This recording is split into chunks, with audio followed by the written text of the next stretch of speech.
So things that are going to be returning, without a doubt, we'll start with that part of the list. Roses. Obviously, I got really into roses, especially during the pandemic. I found a lovely, I don't know if they're family owned, but a very nice provider of roses up in Denver, which is only like an hour or two away. And I am really having a hard time with the pre-orders because to me that's just so crazy. You have to pre-order roses. It's just not Florida. That's fine. But I'm having a hard time narrowing it down because they have so many great options that grow in these zones, which is not to say more or less than what we had accessible in Florida, but just different ones. Some of my favorites, but definitely some other newer ones. So very excited to start my collection. And I told myself I would only start with like 2 or 3, but I don't know, I'm really excited. I love them all. So roses are definitely coming back. Ooh, the container gardening. So if you guys remember, in Florida, we had pretty much the entire fence line in some sort of container. And they're mostly, it was a mix of earth boxes and the city pickers. And earth boxes, if you guys don't recall, those are actually made and invented by a gentleman from Florida, designed for plants to grow really well in Florida, with the focus on maintaining the water but not waterlogging the plants. And there's a whole like science to it where eventually the water wicks up from the bottom and it's a whole thing. But it was really important for Florida because it's so hot, and the plants are drinking so much water where you want to water them but you don't want to overwater them. And out here it's kind of the same in the sense that water is definitely a precious commodity and a resource we don't want to waste. So those containers, they don't waste any water as long as you don't overwater them. I mean, it's not a big deal, they'll drip out, but they're very good at maintaining the correct moisture levels for your plants to grow without being waterlogged. So before we left, I knew I had to consolidate some of the stuff in the garden. So all of the city pickers are now with one of my neighbors. She's growing her own garden, continuing. She got all of my milkweed, the plants, the seeds, all the things. And so hopefully her garden is thriving. I'll have to share some updates with you guys when I have them. So the only containers I brought with me were my earth boxes, and those were typically ones with trellises built in, and you'll see them in a few weeks here as we get started in growing. And then they were also, there's a root and veg box that Earthbox makes, which was great for my roses because they were all under a couple years old. And even the more senior ones, when we pulled them out to transplant them, there was plenty of room left for them to keep growing. So I know that those work really well for roses and tomatoes and peppers, which are my favorites. The peppers I suck at, but I try really hard. So earth boxes are definitely happening. Container gardening is still happening. The only one that you guys might not remember, because we only talked about it here and there, was my really long, like the commercial grade city picker box. It was just really expensive and I didn't want to get rid of it. So that's here out in the pile. So definitely gonna stick with container gardening. Things, urban worm bag. Okay, that I'm so excited about. I have some stuff that I'm getting ready to pull the trigger and order parts for, but as you can tell, we're in Colorado, so it is, I think our last frost date is in May or something, like just mind-blowingly May, because friends and family back in Florida are like, it's 90, and it's February or March and they're hitting 90s already. I'm just like, crazy. So before, our urban worm bag was out on a covered lanai patio that was screened in Florida. It was always under shade. I'm not convinced that is a good idea out here, just because one, I don't really have anywhere that's constant shade that I can get to easily, and also critters, and also what am I going to do in the winter time? So I have some space in the house that I'm going to put the urban worm bag, but we're not just putting it in like it was before. It's going to get us custom build, and I already drew out the schematics for it. So stoked about that. Oh, speaking of things going inside, do you guys remember the fingerline citrus tree, also known as the caviar citrus tree? I got it, I think, during the pandemic, and it was just getting ready to fruit and get going. It was in a container, but then we moved. So one of our friends got that. I have to check and see how that's doing it. I don't actually know, but I decided I really want to try that again because that still sounds like such an intriguing thing. So I'm kind of assessing what container it can go in, and then also be something that can be indoors until, you know, before and after frost dates and whatnot. So excited to have that one again because it's just such a cool thing. And I love having the weird fruit and stuff. Oh, we talked about it already. The tumbler composter for the side of the house, that's definitely going to come back, especially over, well, you guys can't tell, but one of the sunnier spots that's near the deck, because it's going to be like, even in Florida with the amount of worms that I had, they could only get through so much at a time. And I think with the cooler temperatures here longer, it's going to take a while for us to build up the kind of hungry worm community that we had before. So the tumbler is a great alternative for composting if you don't have enough worms or don't have enough worms yet. So definitely getting one of those. We'll update you guys on that. I have actually a very interesting plan, but we'll talk about that later. Hey, Moose. Yeah, I know it's warm for you, huh?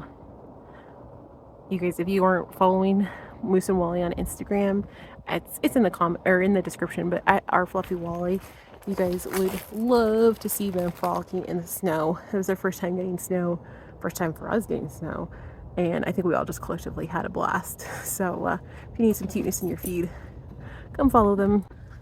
So let's talk about some of the TBD items that I haven't worked through all the particulars on while we kind of get it to use to seeing this backyard empty because it won't last for long.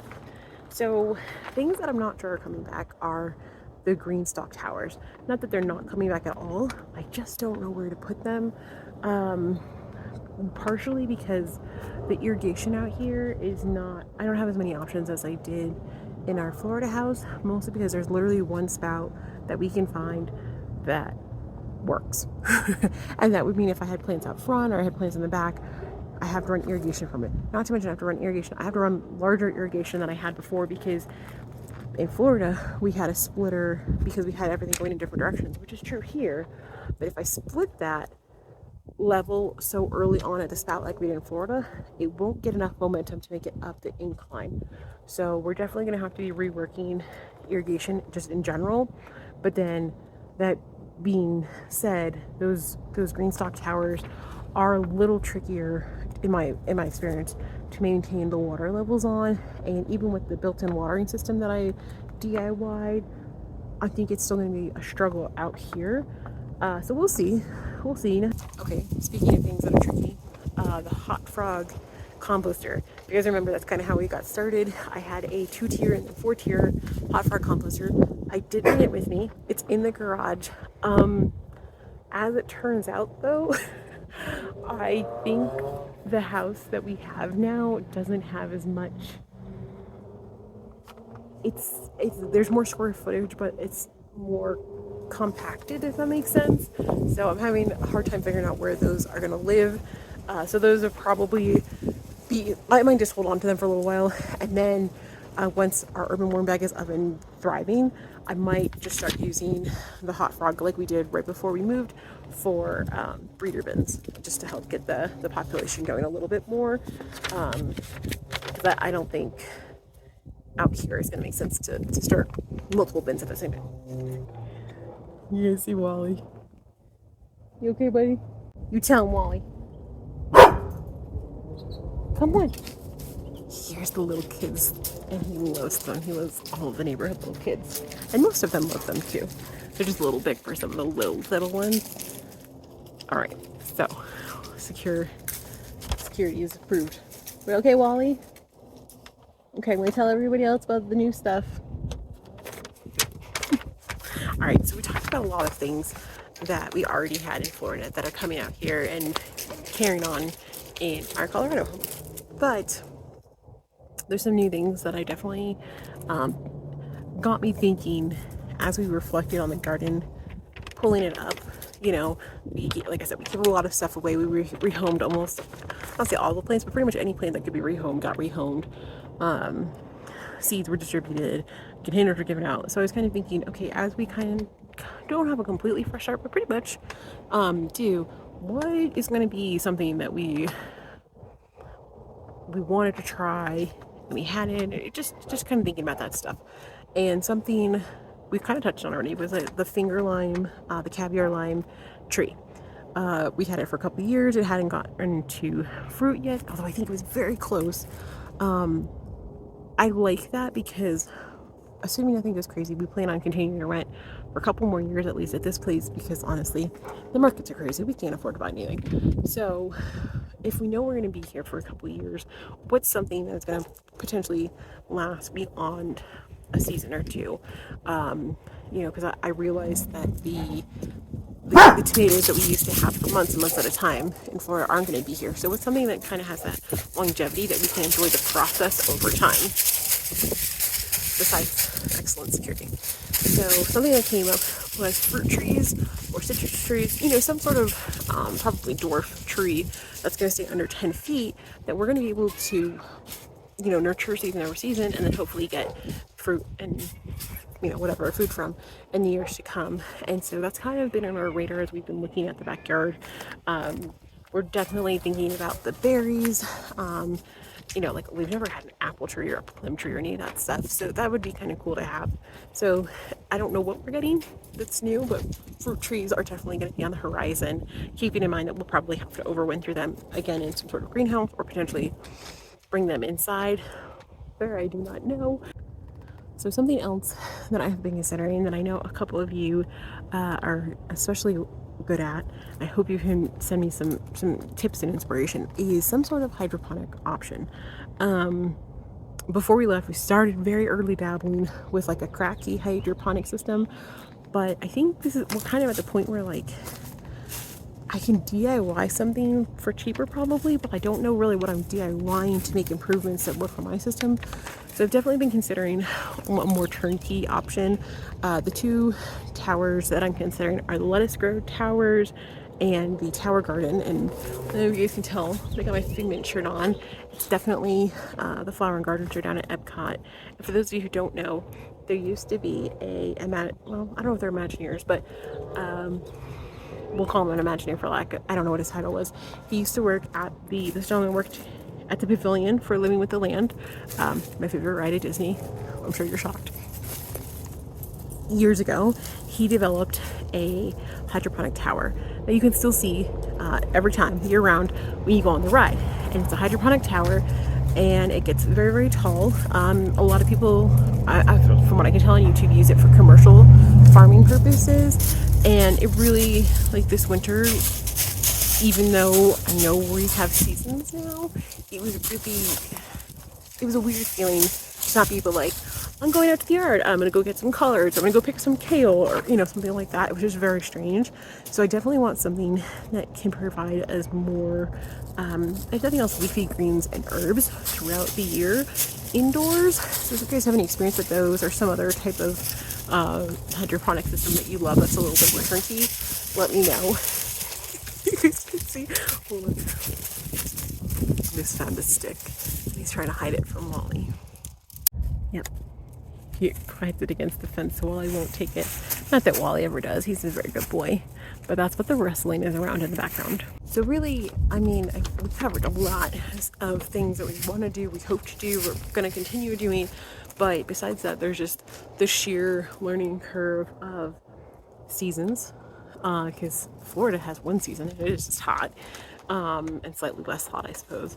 So that's going to be interesting. I actually have to pay attention to my frost dates, and I think I did some loose math, and I think it only works out between our last frost date and our first frost date, where it's only like, I want to say 120 something days. I mean, it is not a lot of time, so I probably should have seedlings started now that I think about it, but I don't. I'm super stoked. I'm so glad. Thank you for all of you who stayed till the end. I know this was a crazy long update, but it was so long overdue. I couldn't figure out how to split it up. I was like, you know what? We're gonna update everybody all at once, and we're just gonna dive in. We're just gonna pull the band-aid off and just start doing things and learning as we go. So I hope you guys continue the journey with us out here. And yeah, woohoo! New season. All right, friends. I'm Alessandra. Thanks so much for hanging out with us today. Did you eat that whole stick? Hey, buddy. Where'd the stick go? You ate it, didn't you? Come here, buddy. It's okay. We still love you. Yeah, big boy. Hi. I know. You had a good time. You got a good time while we were recording, giving everybody updates. Wally. You ready to go in? All right. Let's go in.